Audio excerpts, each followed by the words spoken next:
C'est toujours un plaisir pour nous de vous retrouver sur RTI2 pour votre journal. Bienvenue, voici les titres de ce week-end.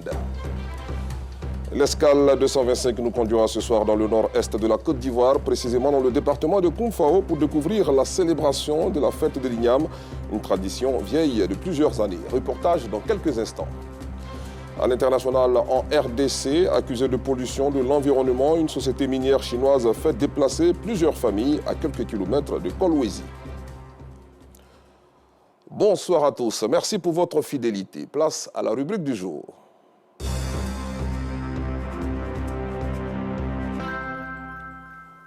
Direction le département de Koumfao, où le village Kotokou Aérea, le peuple Agni de la localité, a célébré la fête de l'Igname le 10 novembre dernier. Pendant cette célébration, les aînés préparent de l'Igname et donnent la part des ancêtres. C'est après cela que les populations sont autorisées à le consommer. Une fête marquée par de nombreuses traditions que nos reporters Assita Diarra et Ibrahim Ouattara nous invitent à découvrir.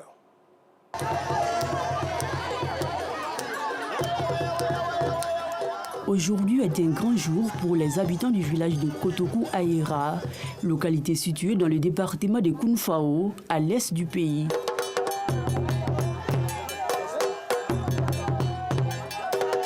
À l'occasion de la fête de l'Igname, le roi Nanan Kwasi Benyen II et la reine Nanan Adja Bengrou sont transportés par des jeunes pour sillonner tous les villages afin de passer leurs salutations aux villageois.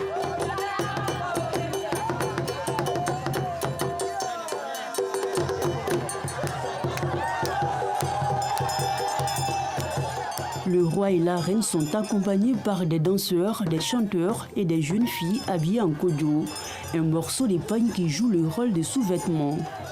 Tous devant chantent en langue locale pour magnifier ce jour. Ici, tout a une signification. Si la femme pour voir le kodo, si ce n'est pas dans la chambre, si ce n'est pas à deux, on ne voit pas ça. Mais comme si on voit le kodo, ça veut dire que la terre est gâtée. Mais le jour que le chef canton fait sa fête d'Igname avec la reine mère, ça veut dire qu'il n'y a plus de totem. On doit voir ce qu'on ne doit pas voir. Après avoir fait le tour du village, tous se retrouvent sur la place publique. Sur cet espace, l'ambiance bat son plein.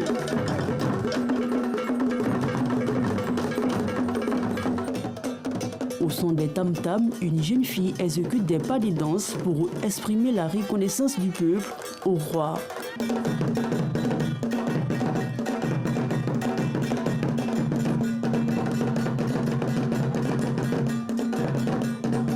Je suis allée devant Nana. C'est pour demander la permission pour commencer. Quand je danse aussi, je parle à elle comme des tam-tams. Pour cet événement, chaque tam-tam joue un rôle prépondérant.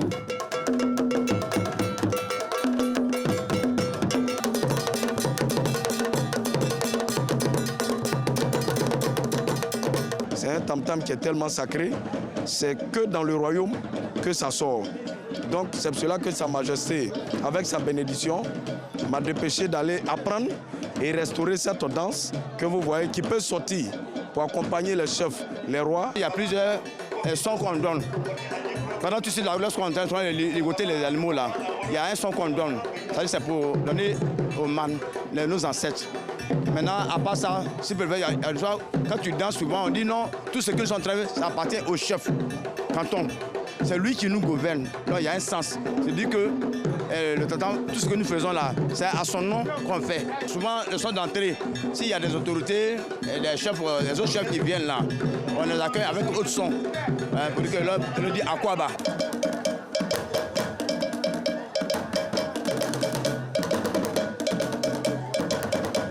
Après des chants et des danses, les ignames préparés par les aînés sont fin prêts. Il faut servir les ancêtres avant toute chose. On verse ça dans le cours, là, partout, et puis on donne le reste à des enfants. Après avoir servi les ancêtres, certains envoient des poulets et d'autres des béliers aux ancêtres pour qu'ils réalisent leurs vœux de prospérité et de bonheur.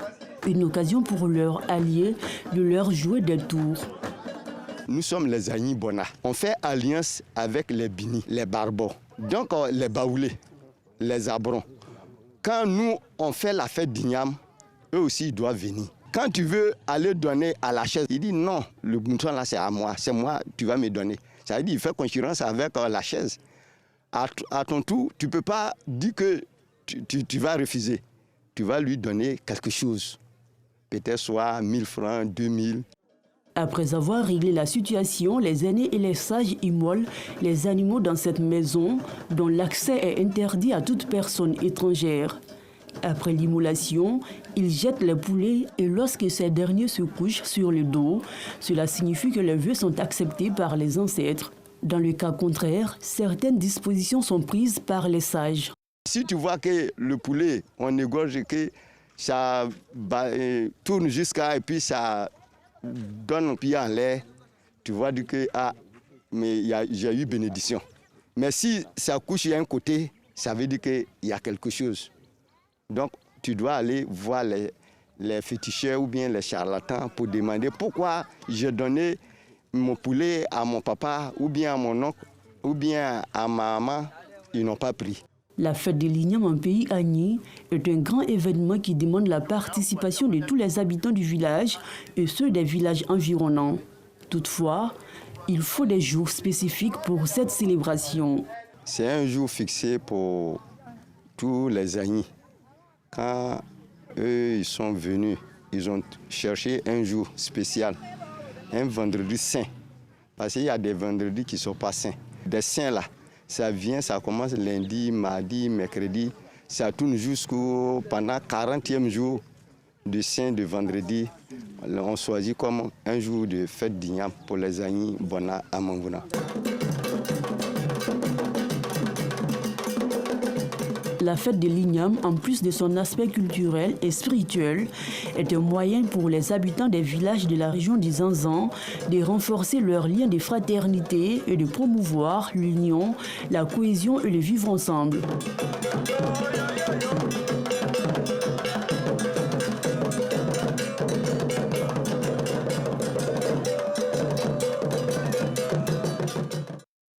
On veut le dire, la fête de l'Igname est aussi célébrée pour pérenniser la tradition, les us et coutumes afin de les transmettre aux générations futures. Intéressons-nous à présent aux habitudes culinaires des Abidjanais grâce à nos reporters Fedana Yo et Asita Diarra qui nous invitent à plonger au cœur des premières saveurs de la journée avec les habitudes culinaires au petit déjeuner des rues animées d'Abobo au village d'Abobo Baoulé. Découvrons comment les habitants commencent leur journée avec une symphonie de délices matinaux. Nous sommes dans la commune d'Abobo. Smaoro s'apprête à prendre son petit déjeuner. Au menu du café. Pour lui, c'est le petit déj idéal. Le café le matin, vraiment ça réveille tes sens. Même si tu n'as pas le courage, surtout notre café ivoirien, et quand tu le consommes le matin, vraiment c'est un aliment qui est très bon. Quand je prends le café, maintenant je réfléchis maintenant à quoi je dois me servir maintenant. Mais sans le café, bon, rien n'est permis. À quelques pas de lui, Diomandé opte pour du pain garni de condiments accompagné de café. Je suis un tapissier. Quand il vient le matin, il mange pain avec café. Ça me donne la force pour travailler. Une variété de choix pour le petit déjeuner. Si certains optent pour des beignets, d'autres préfèrent démarrer la journée avec un bon plat de haricots. Matin, les haricots, c'est bon pour ma santé. Voilà, souvent, bon, c'est pas chaque fois haricots, quoi. Souvent, il y a placali qui mange souvent. Il peut tenir à partir de 8h jusqu'à peut-être à 13h comme ça. Dans le village d'Abobo Baoulé, nous retrouvons Sylvestre prendre son petit déjeuner habituel, le placali accompagné de sauce plala. Chaque matin, on vient prendre un peu de placali pour démarrer la journée. C'est quelque chose de léger. Là, donc quand on prend ça le matin, vraiment on ne se sent pas lourd. En tant qu'Ivoirien, on préfère consommer le placali qui est déjà un plat local. La commerçante de ce mets nous confie que ce menu est beaucoup prisé par les habitants au petit déjeuner. Les Ivoiriens aiment beaucoup le placali. Ça fait, disons, 19 ans qu'on vient ici. Au moment où ma grande soeur commençait ici, moi j'étais très petite. On vend placali avec la sauce graine, mélangée du blé. Maintenant les condiments là, c'est du plo, pas de bœuf, poisson, langue. On commence à partir de 6h30 à 10h, 11h. À partir de là, si c'est fini, on rentre. Le café, des sandwichs, des beignets, du placali ou les haricots et bien d'autres encore. Au petit déjeuner, les populations ivoiriennes ont une diversité de menus au rendez-vous tous les matins. Un reportage qui vous a sûrement mis l'eau à la bouche. Parlons excellence en milieu scolaire à présent. Pour susciter une saine émulation des apprenants, les responsables du groupe scolaire Les Perles de Cocody, les deux plateaux, ont initié une journée d'excellence. Une célébration marquée aussi par une passation de flambeau entre promotions. Les détails avec Clément Boko. Le groupe scolaire Les Perles de deux plateaux, situé dans la commune de Cocody, était particulièrement animé ce vendredi 10 mai 2024. Les élèves de la maternelle de cet établissement ont célébré la sortie officielle de la 31e promotion baptisée Bamba Mamadou. Dans une ambiance de fête, la direction de l'établissement, le corps enseignant et les parents d'élèves ont accueilli les élèves de la grande section promotion sortante qui passent le flambeau à ceux de la moyenne section. La directrice de la maternelle Bois Cécilia a saisi l'occasion de cette journée d'excellence pour féliciter les encadreurs et les élèves pour les bons résultats produits au cours de l'année scolaire. Ici, à la maternelle des Perles, nous prenons l'excellence. Les gens pensent que la maternelle, c'est pour jouer. Alors, je montre aux parents qu'à la maternelle, nous venons pour travailler aussi. C'est ici tout commence. Le B.A.B.A. L'apprentissage à la maternelle. Une fois que la base est plantée, il n'y a même pas de problème. Quant au parrain de cette cérémonie, Bamba Mamadou, président de l'ONG Bain Solidarité, il s'est dit heureux d'accompagner cet établissement depuis 3 ans. Pour lui, un enfant bien formé est un bon citoyen en devenir. Dans cette école, nous avons trouvé des enfants bien formés, bien éduqués. Et nous constatons qu'effectivement l'excellence est prônée dans cette école à travers les premiers responsables. Pour nous, c'est une satisfaction. Et l'excellence que nous prônons est capitale pour le succès de notre pays. Pour des enfants bien formés, des enfants bien éduqués, pour une génération compétente, qualifiée pour la gestion des affaires de l'État.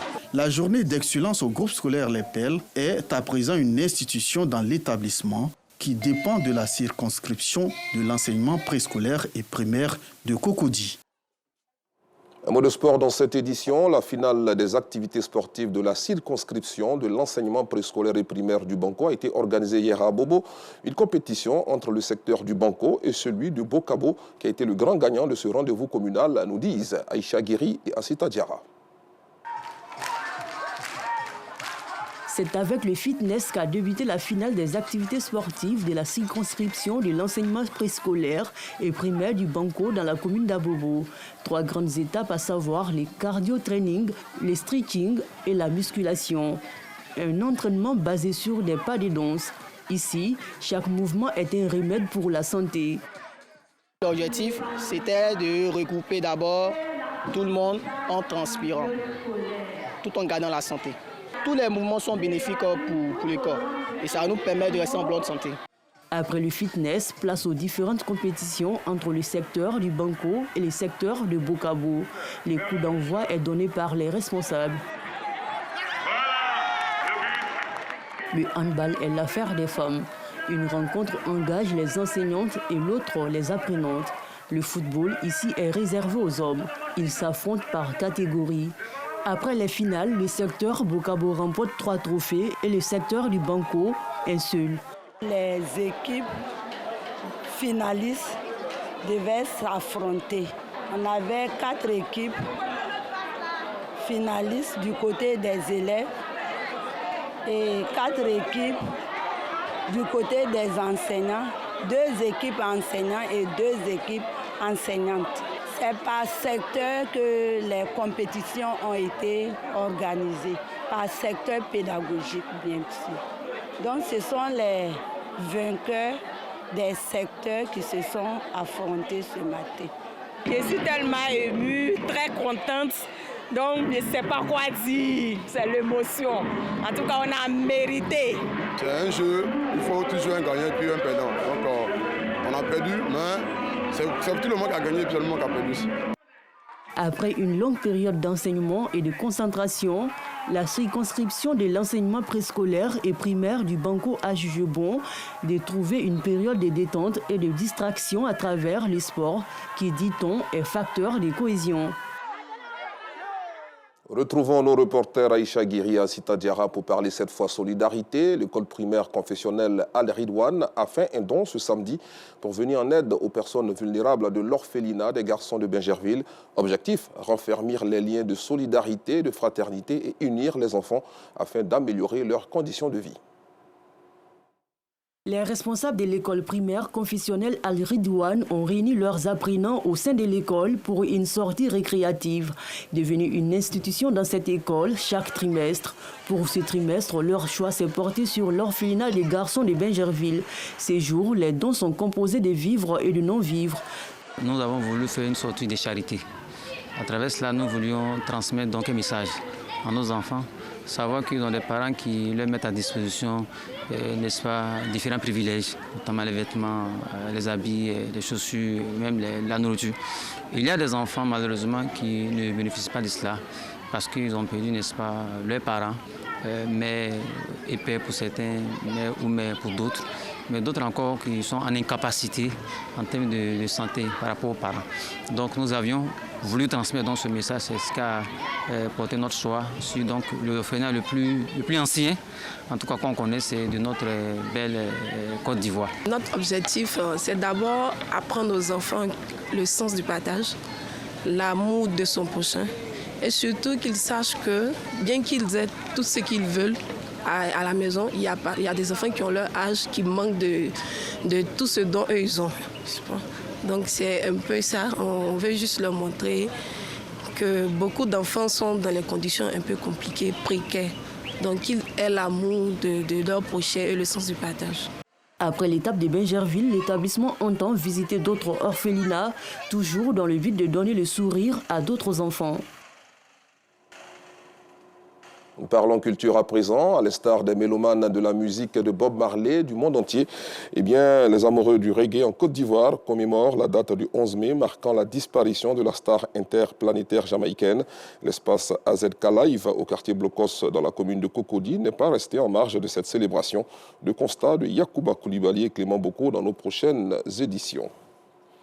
Ouvrons à présent la page internationale de ce journal. La première escale, le Bénin, où après avoir été empêchés et dispersés à coups de gaz lacrymogène, les 4 principaux syndicats du pays ont réussi à faire descendre leurs militants dans les rues de Cotonou pour marcher contre la vie chère. Une manifestation encadrée par la police et qui s'est achevée à la place de l'Étoile Rouge.